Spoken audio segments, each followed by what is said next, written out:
Welcome to MTMG's IT Roundtable, where we bring the power of human connections to the tech world. Our experts become part of your team, so whatever tech problem is keeping you up at night, we can help you solve it.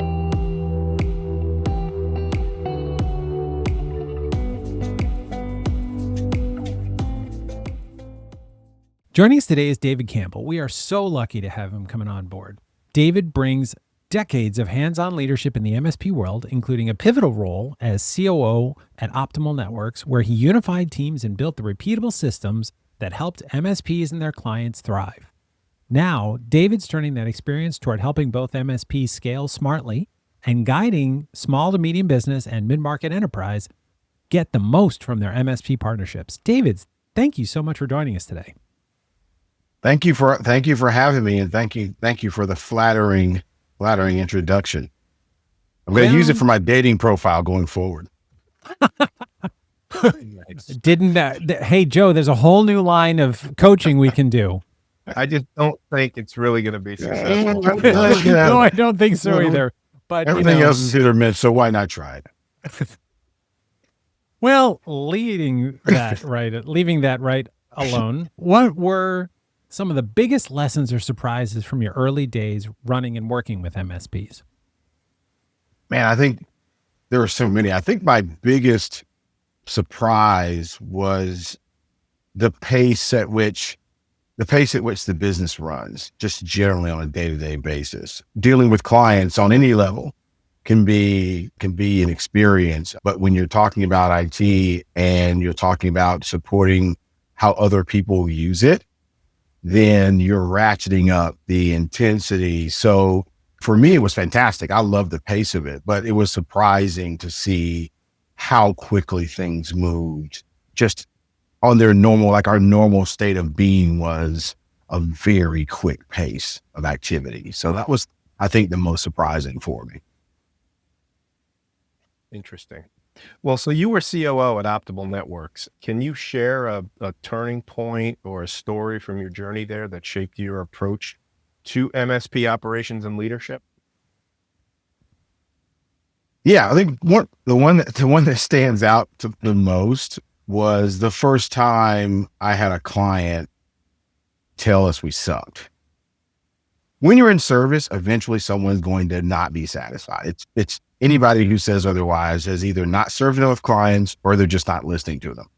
But it was really the first time I had a client tell me, we're leaving because we're just really unhappy with the way you've been taking care of us.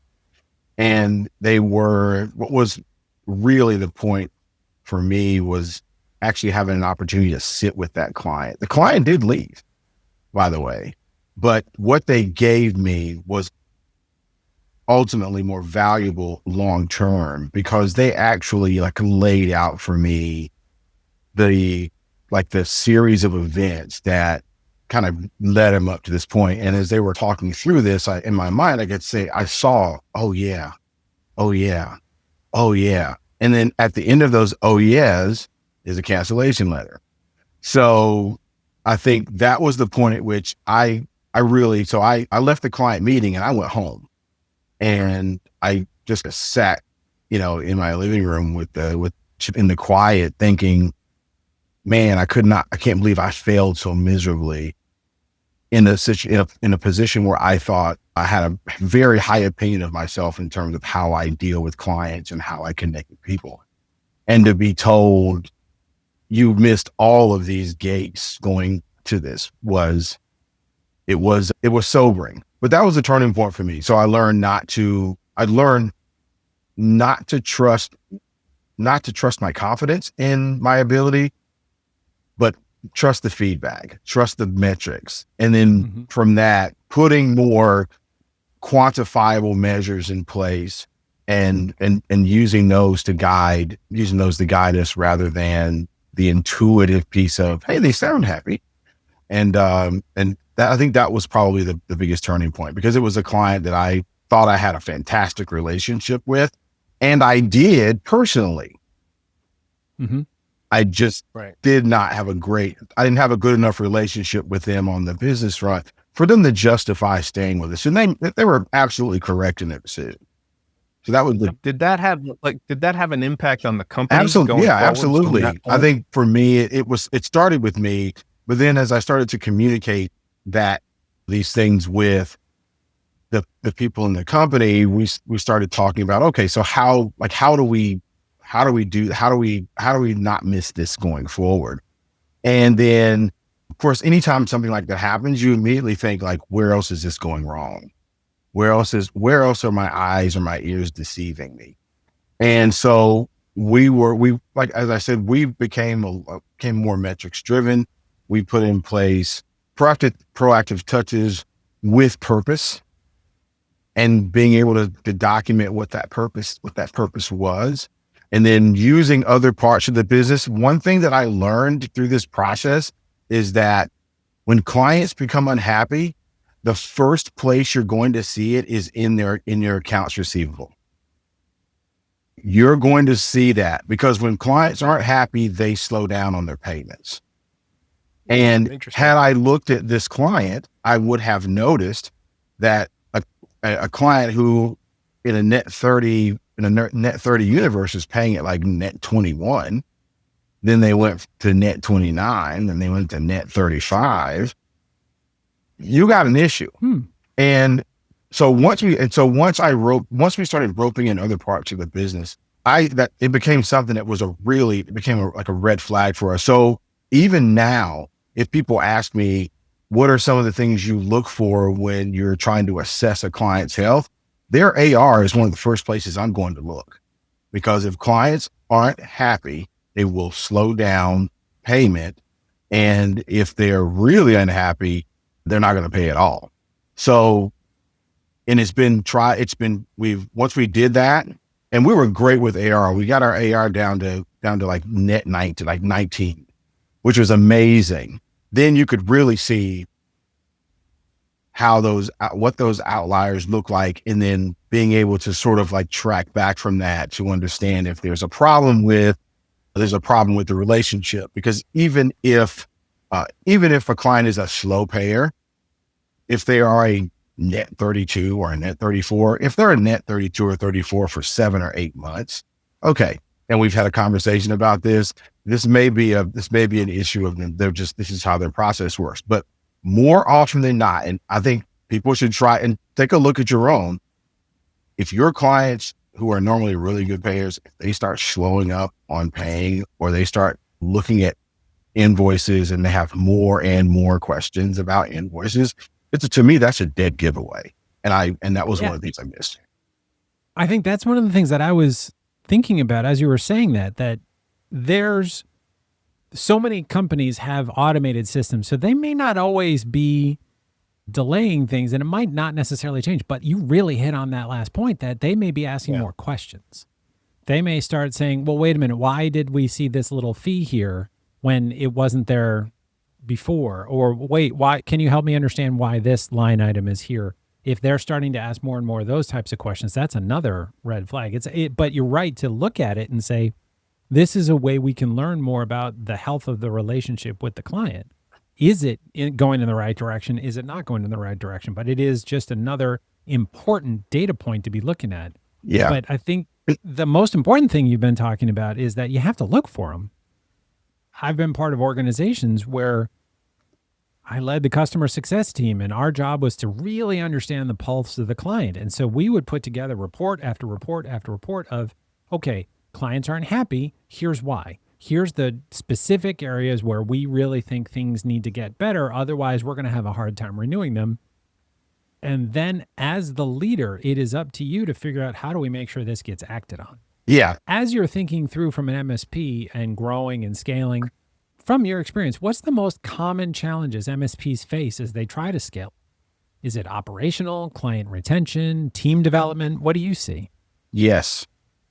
The short answer is right. The short answer is yes. But what's interesting is you see all of those things you mentioned, you see them at different stages of the organization's development. So as you're scaling, and once you get around the $1 million mark, you start getting into a situation where the principal is now working overtime, both in running the business and in most cases doing a lot of the work, because in MSPs, they're usually started by tech people and they start by actually building themselves as the resource, and it works. But at some point they have to make the decision to actually to start doing, to have other people do things. And that around $1 million is where that starts to happen, where you start to get too big to continue doing the work and making sure payroll gets done and then the and start piling up. And so I think I think for me, that's one of the earliest places that you see it. And then you start seeing it at the $4 to $5 million mark, anywhere from 3 to 5 million, where they may have gotten a little bit in place, but now you've got just enough clients where the number of clients you have is outpacing the processes you've built to actually take care of them. Because you can do a lot of it. And to that point, you can do most of it with these 5 people know what I want them to do when this client calls. And now you have enough clients to actually make sure that happens. But then when you double that size, or you start to get, now you have 9 people in your building, or you have 8 people in your building, and you're not able to watch all of them because you're not with them all the time, then that's when your processes, and then they start figuring out their own way to do it. Then you start running into this process piece. Those 2 things happen. I think they're sequential in terms of like when they happen. Like the CEO gets overwhelmed, the principal gets overwhelmed, they bring more people in. Now there's all these people here, but there's no processes. So they start making up their own. So now you may have 3 or 4 different ways to do the same thing. And then, but along the way, as you're building that out, then the clients become very important, because now you're building, now you're starting to create the framework, the frame of scale.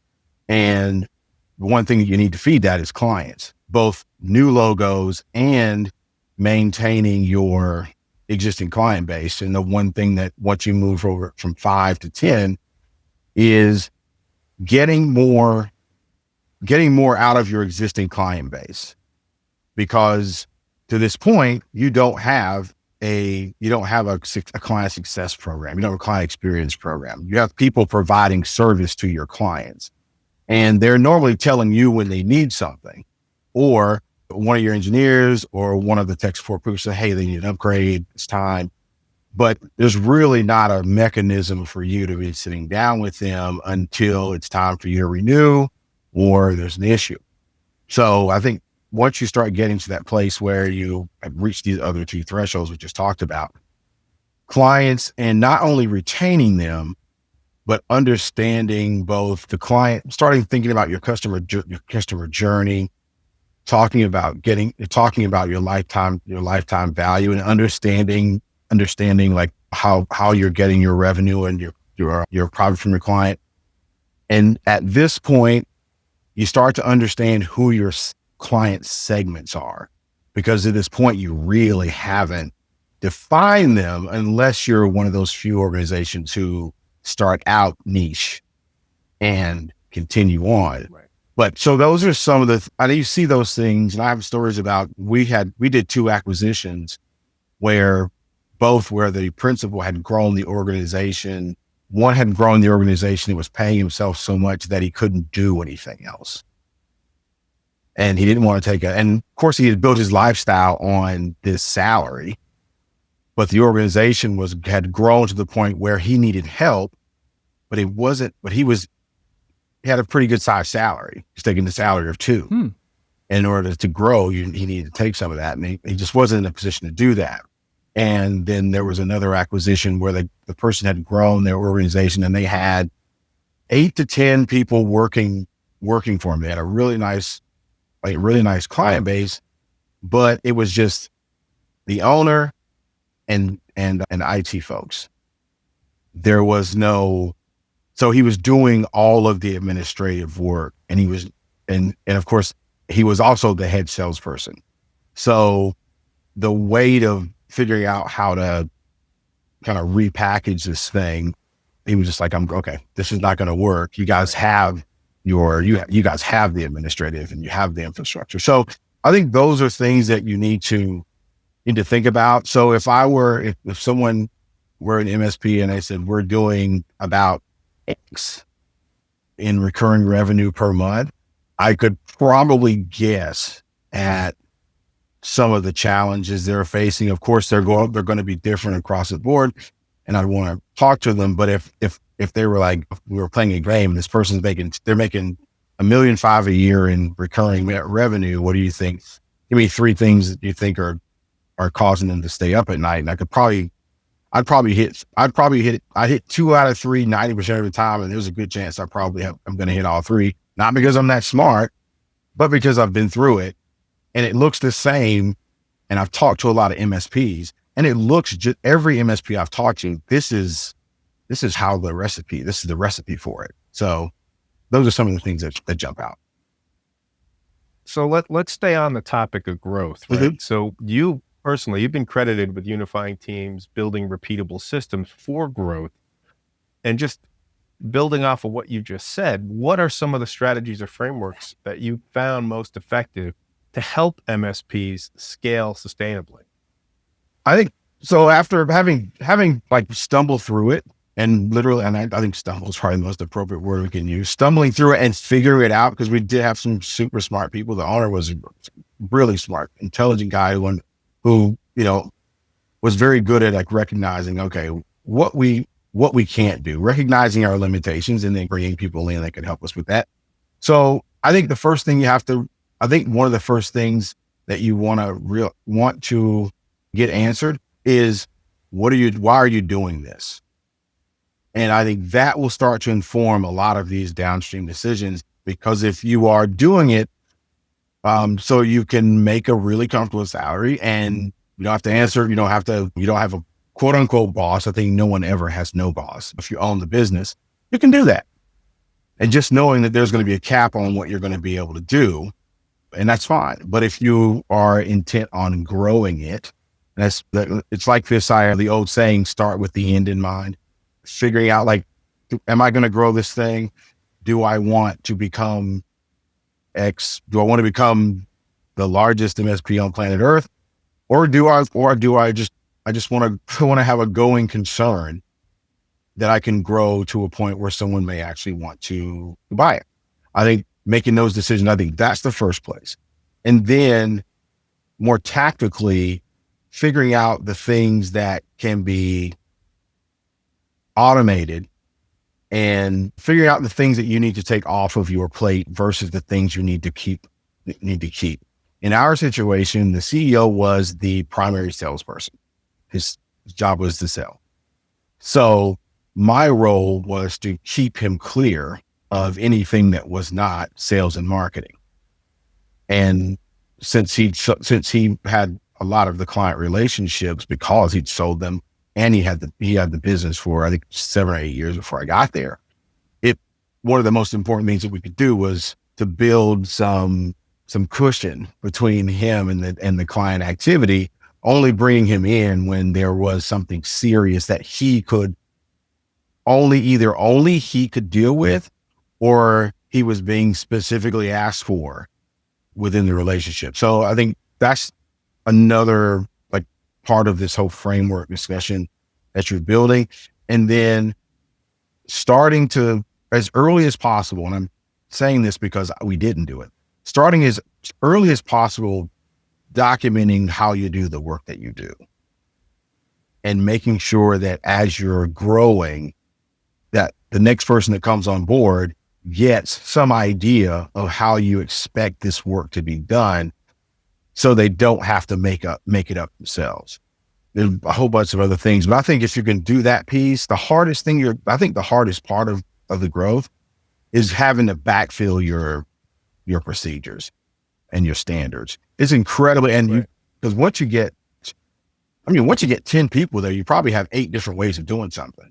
So you can imagine if you get 30 and you don't have some standards around how you're operating, not just the front end and the client facing side, but on the back end, going back and retrofitting it's a very difficult, time consuming, and expensive undertaking.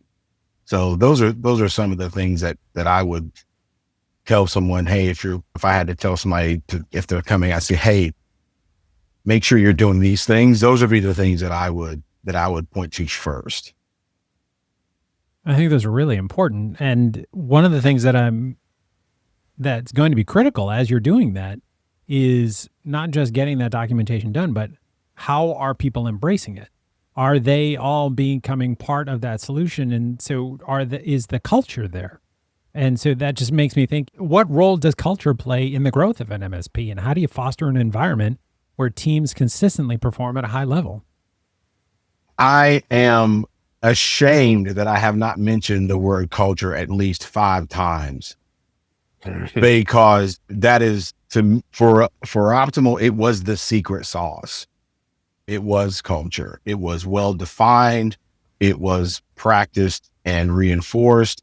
And there were mechanisms across the organization as the organization grew to teach people the culture, not only in how we do things in the building, but when you're interacting with a client, how you use those values to guide your relationships with clients. I think like I believe culture is critical everywhere you go.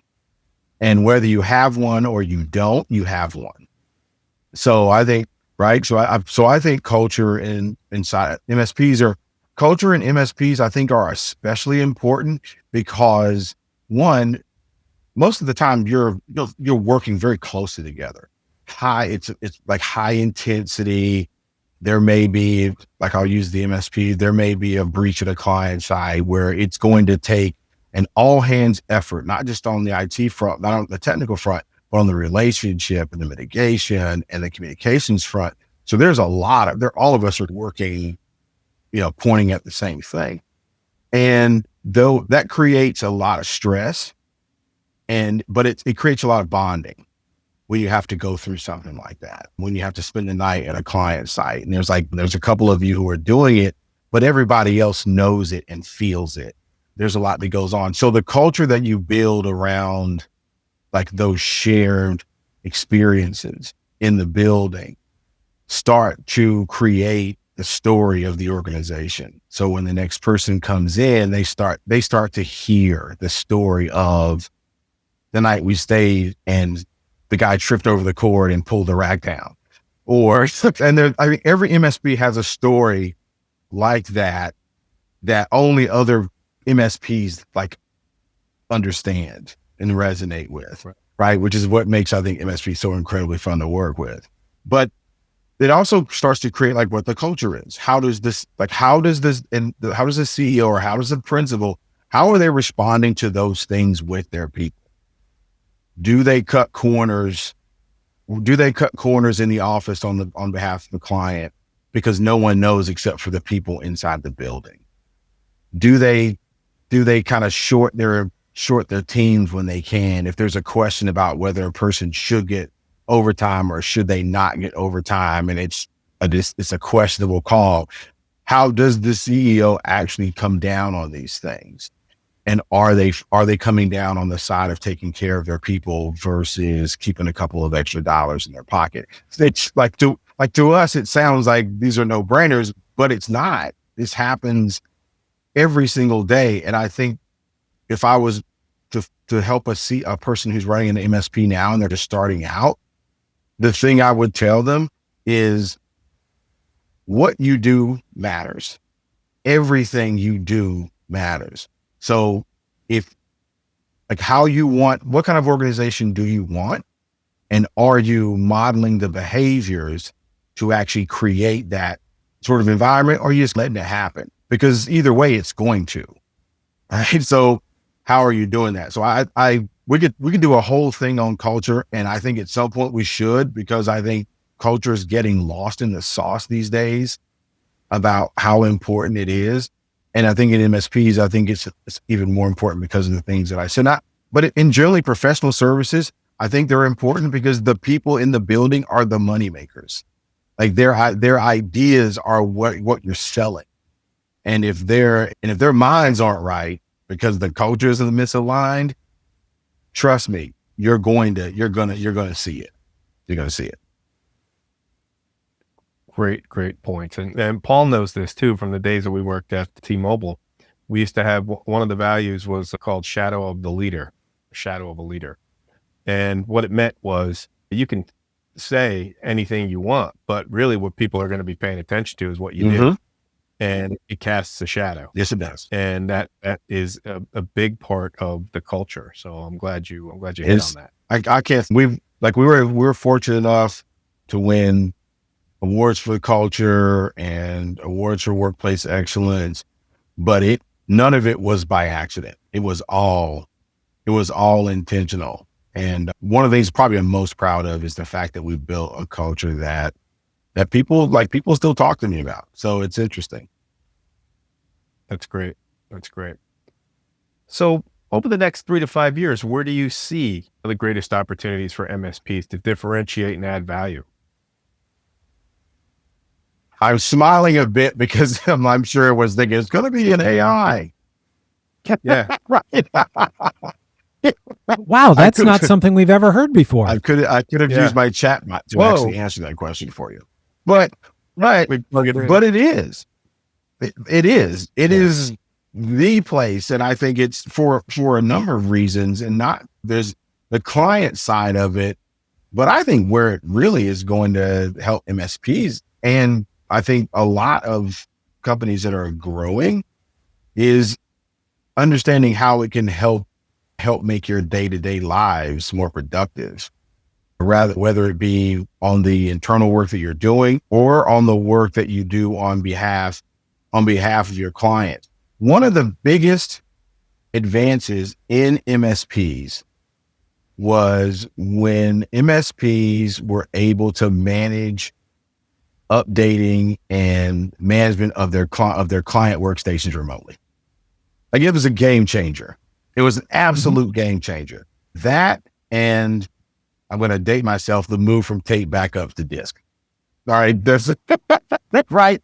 Those are like two, but when you were able to put remote agents on workstations and servers and monitor them and provide patch management, all those like housekeeping things, when you were able to do that remotely, the paradigm of managed services changed forever. And the companies who were able to leverage it, like, catapulted ahead, and the companies who struggled with it eventually like stumbled and died or were consumed by other companies. And I think AI has the potential to provide a lot of the same kinds of like groundbreaking shifts in how MSPs navigate the world of clients and services. So I think organizations that figure out how this will work for them are going to have a massive advantage over those organizations who just catch up eventually. So I think that's the way, that's where it's going to really come down. I'm not going to say that it's going to take a bunch of jobs and all of a sudden it could be I can start an MSP and I can have 17 AI agents and I can take care of everything with just one other person who actually just turns on and off the lights every night. Okay, I'm not going to say that, because I think you hear enough of that, and I think there's a lot more to it than that. But if just asking me, that's understanding how AI fits into the world that you're in, and then finding out how you can leverage it to do more. I think that's going to be the big differentiator. It'll take some time for this to shake out, because you see the organizations who are using it right now, Salesforce and Microsoft, and yes, they're supposed to be on the bleeding edge of this because they have the resources to do it and they can absorb problems. Down at the SMB in the mid-market space, you don't have those luxuries, don't exist to the extent, and in the SMB, they don't exist at all. So we'll see how it shakes out, but it's going to be really interesting to see how the MSP market or the industry actually starts to change and what it looks like once we get our hands around it. I think that's fascinating stuff. And I think you had a great post about it yesterday that was, so we're dating when this is being recorded, but you talked about how it isn't about AI being the game changer in making it on its own, but it's how you leverage it, how you use it, which is what you were just saying. And the companies that embrace it and leverage it properly will go far. The companies that don't are the ones that are going to be left behind. So I think you're absolutely right. I feel it is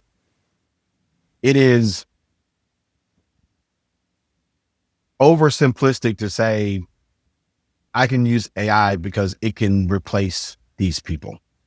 We hear that a lot. I believe it's a gross oversimplification.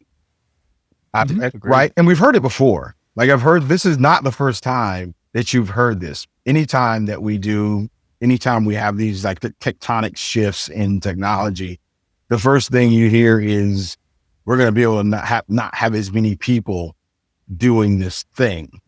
And ultimately what ends up happening is what you have is you take a group of people here who are doing this thing, you introduce this technology, this paradigm shift, and now obviously you need all these people over here making sure that this thing is still doing this thing that took these people in the first place. So, right. So it's like, it's not just musical chairs. It's actually taking the chairs from here and moving them over here. And whether or not these people can make that move to these other chairs or there are other people who are going to come in. I think that's what people should be thinking. I think we've become enamored with the idea that AI can help my customer service or AI can do the whatever work that anyone says it can do. And then all of a sudden there are going to be billions of people sitting around at home while AI does all of the work. I just haven't seen a technology that's actually been able to accomplish that. So I don't think we're there yet. I think you're completely correct. It's always interesting. I mean, and I'm going to date myself too, but back in the late 80s, I remember reading all about how robots were going to take away all of the manufacturing jobs across the US. And it did impact the manufacturing jobs. It did create a lot of ways for companies to have workers that could go 24 hours a day, didn't need health insurance, didn't need all this other stuff, and by making them robots. But there were so many other jobs that sprung up around those robots and maintenance of those things. And the companies that were building the robots now were hiring. And so it is a paradigm shift that we don't know where all the pieces are going to drop just yet. Yeah. But it's going to be fascinating to watch.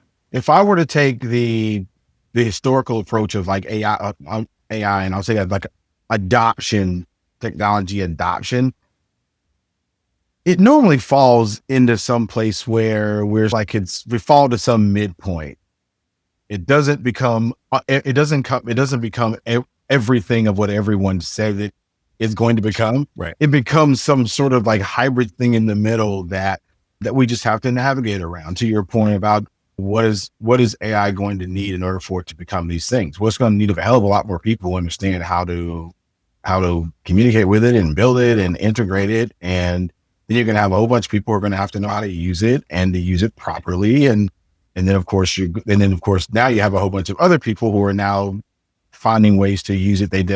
To leverage it that they weren't using before. Now they have this whole other industry. And so I think it creates its own ecosystem where I don't think it's just everything's going to become barren. I think we're going to figure it out as we go. But I think it's like I said, I don't want to preach about it, but it just sounds, every time I hear that, I think to myself, really? I don't think it's like, okay, that's fine. Which is why we don't have flying cars yet, right? Because everyone thought, oh, well, 40 years ago, we'll have flying cars. Well, where are they? I don't see them. Mm-hmm. I'm still watching the Jetsons. Yeah. Of course, that's right where I went. So on that note, now it's time for the more than mere genius questions. So, David, these are all just about you, the human, and you can't use AI to answer them. So you're on your own. Outside of work, what's an activity that you're passionate about? Golf. And not just golf, but I golf. I'm ultra competitive, so I'm a huge sports fan. But those are the two things that I'm like I do when I'm not working most of the time. Yeah. Golf and sport. I love sports. All right. Name one book or podcast that has inspired you. I'm going to tell you an old book, and I'll tell you why really quickly. Animal Farm. And I was talking to my daughter about it just a couple of days ago. We got to talking about the book, and it just dawned on me how timeless that book really is. And so, yeah, it would have to be, it's got to be Animal Farm. Fascinating. That was definitely not what I was expecting. Uh-huh. Who was an important mentor for you at any point in your life? I think I'm going to have to say my mom is a mentor. Not because she's my mom, but she taught me about service. She is one of the hardest people to please in the history of mankind. And she keeps it simple. She keeps it simple. And I'll just quickly tell you a story. So I became the COO, and one of the first things she told me was, that doesn't mean you get to treat people any kind of way. You still have to, and I'm like, wait a minute, I never said I would. Well, just because you're in charge doesn't mean you just get to go around bossing people. Fair point. I love her. Fair point.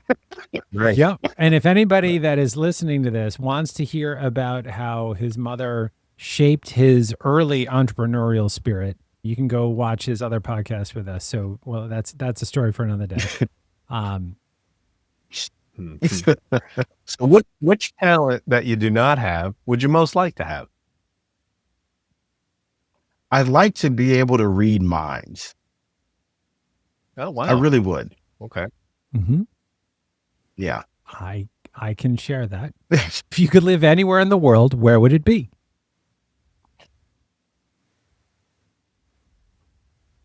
Either Colombia, South America, or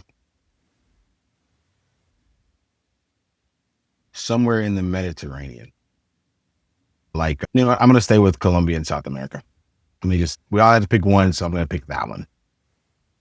Love it. The people are absolutely, everything you've heard about it, it's been vilified.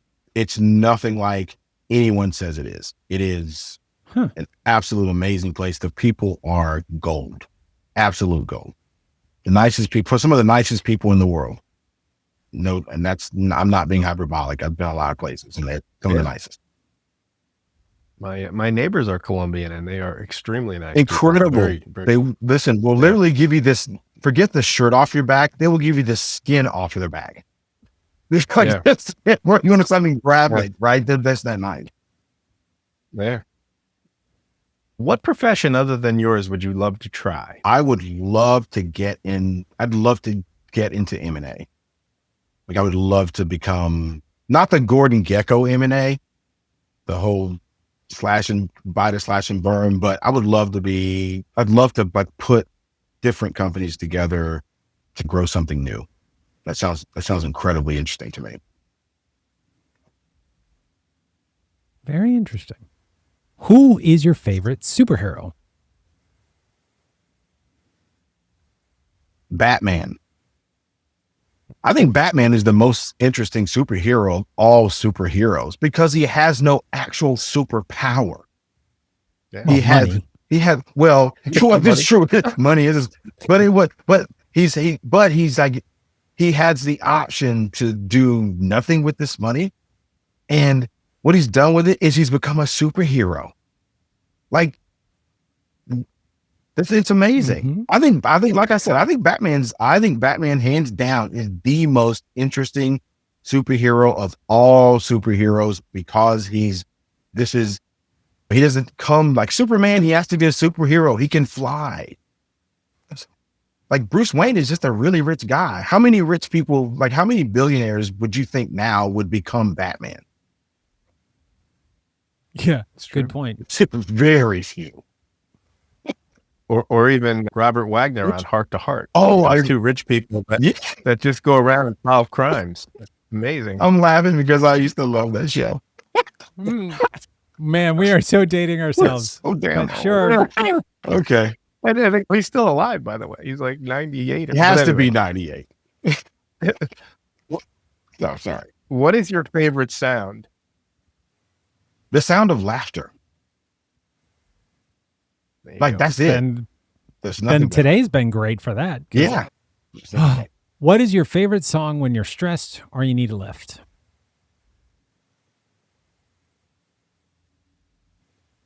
I think any Bob Marley song. Like, I don't have a particular one, but any Bob Marley song is enough to. It's hard to be stressed listening to Bob Marley. True. Right? It's That's very pretty difficult. fair. Yeah, it's very difficult to do. So yeah, it'd have to be like, I would just say anything Bob Marley. All right. So even though you're still here, what is the one thing you most want to be known for after you are gone? I want to be known. I think I want to be best known for the guy who, when he said he cared, you knew it. That's it. I think you're well on your way. And I think that's a great place to end this. You are such an incredibly wonderful person. And I love that even in spite of that, you still wanted to come on board and lower yourself to our standards. But this has been such a great conversation for people to understand why we are so happy to be getting to know you or have gotten to know you and the great things you're going to be able to do for other companies. I'm so excited about the great things you're going to be able to do. So thank you so much for joining us. No, thank you for having me. And I'm looking forward to helping other people. Like, this feels something like in here for me that's meaningful. So I'm looking forward to it.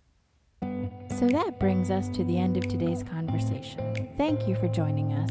If today's discussion resonated with you, please consider giving us a 5-star review. Your feedback not only supports our show, but also helps others find us. Thank you so much for listening to MTMG's IT Roundtable. We look forward to bringing you more conversations soon. Until then, take care, and know our team is always here to help. Sláinte mhath.